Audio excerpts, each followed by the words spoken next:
ಎಲ್ಲರಿಗೂ ನಮಸ್ಕಾರ. ಇವತ್ತಿನ ದಿನ ನಾವು ಏನಂತಂದ್ರೆ ಪ್ರತಿಯೊಬ್ಬರಿಗೂ ಒಂದು ಒತ್ತಡ ಆಗಿದೆ.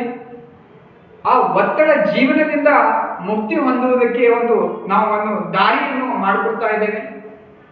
ಅದು ಏನಂತಂದ್ರೆ ಪ್ರತಿನಿತ್ಯ 2 ತಾಸು, ಬೆಳಗ್ಗೆ 1 ತಾಸು ಮತ್ತೆ ಸಾಯಂಕಾಲ 1 ತಾಸು ಒಂದು ಕಾರ್ಯಕ್ರಮವನ್ನು ಇಟ್ಟಿದ್ದೇವೆ. ನಮ್ಮ SK ಆಯುರ್ವೇದಿಕ್ ಪಂಚಕರ್ಮ ಸೆಂಟರ್ನಲ್ಲಿ ತಾವು ಬಂದು ಉಚಿತವಾಗಿ ಪಡೆದುಕೊಳ್ಳಬಹುದು. ಈ ಕಾರ್ಯಕ್ರಮ ಏನಂತಂದ್ರೆ ಬೆಳಗ್ಗೆ ನಡೆಯುವುದು ಯೋಗ, ಸಾಯಂಕಾಲ ನಡೆಯುವುದು ಧ್ಯಾನ, ಅದರ ಜೊತೆಯಲ್ಲಿ ಆಧ್ಯಾತ್ಮಿಕವಾಗಿ ಚಿಂತನೆಯನ್ನು ಹಾಗೂ ನಿಮ್ಮ ರೋಗಗಳಿಗೆ ಮುಕ್ತಿ ಹೊಂದಬೇಕಾದರೆ ಆ ದಾರಿಯನ್ನು ಹಾಗೂ ಅದರ ಜೊತೆಯಲ್ಲಿ ಒಳ್ಳೆ ಆಲೋಚನೆಗಳು, ವಿಚಾರಗಳನ್ನು, ಸಂಭಾಷಣೆಗಳನ್ನು ಉಚಿತವಾಗಿ ನಿಮಗೆ ಸಿಗುತ್ತೆ. ಅದಕ್ಕೆ ತಾವು ಇಲ್ಲಿರುವ ಎಲ್ಲ ಬೀದರ್ ಜಿಲ್ಲೆಯ ಜನತೆಯನ್ನು ರೋಗದಿಂದ ಮುಕ್ತಿ ಆಗಬೇಕಂತ ನನ್ನ ಉದ್ದೇಶ.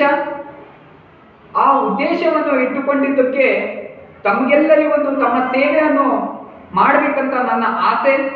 ಅದರ ಕಡೆಯಿಂದ ನಮ್ಮ SK ಆಯುರ್ವೇದಿಕ್ ಪಂಚಕರ್ಮ ಸೆಂಟರ್ಗೆ ನೀವು ಬಂದು ತಲುಪಿಸಿ ನನ್ನ ಕಡೆಯಿಂದ ಉಚಿತವಾಗಿ ನಿಮಗೆ ತರಬೇತಿ ಆಗಲಿ ಮತ್ತೆ ರೋಗವನ್ನು ಹೋಗಲಾಡಿಸುವುದಕ್ಕೆ ಪರಿಹಾರವನ್ನು ಒದಗಿಸಿ ಕೊಡ್ತಾ ಇದ್ದೇವೆ. ನಮ್ಮ SK ಆಯುರ್ವೇದಿಕ್ ಪಂಚಕರ್ಮ ಸೆಂಟರ್ ವತಿಯಿಂದ ಎಲ್ಲ ವೈದ್ಯರು ನಿಮ್ಮ ಜೊತೆಯಲ್ಲಿದ್ದಾರೆ ಹಾಗೂ ಇಲ್ಲಿನ ಇರುವ ಎಲ್ಲ ಸೇವೆ ಬಂಧುಗಳನ್ನು ನಿಮ್ಮ ಜೊತೆಯಲ್ಲಿದ್ದಾರೆ. ಅದಕ್ಕೆ ತಾವು ಬಂದು ಸದಾಕಾಲ ನಮ್ಮ SK ಆಯುರ್ವೇದಿಕ್ ಸೆಂಟರ್ನಲ್ಲಿ ನಿಮಗೆ ಉಚಿತವಾಗಿ ತಪಾಸಣೆಯನ್ನು ಮಾಡಲಾಗಿದೆ. ನಿಮಗೆಲ್ಲರಿಗೂ ತುಂಬ ಧನ್ಯವಾದಗಳು.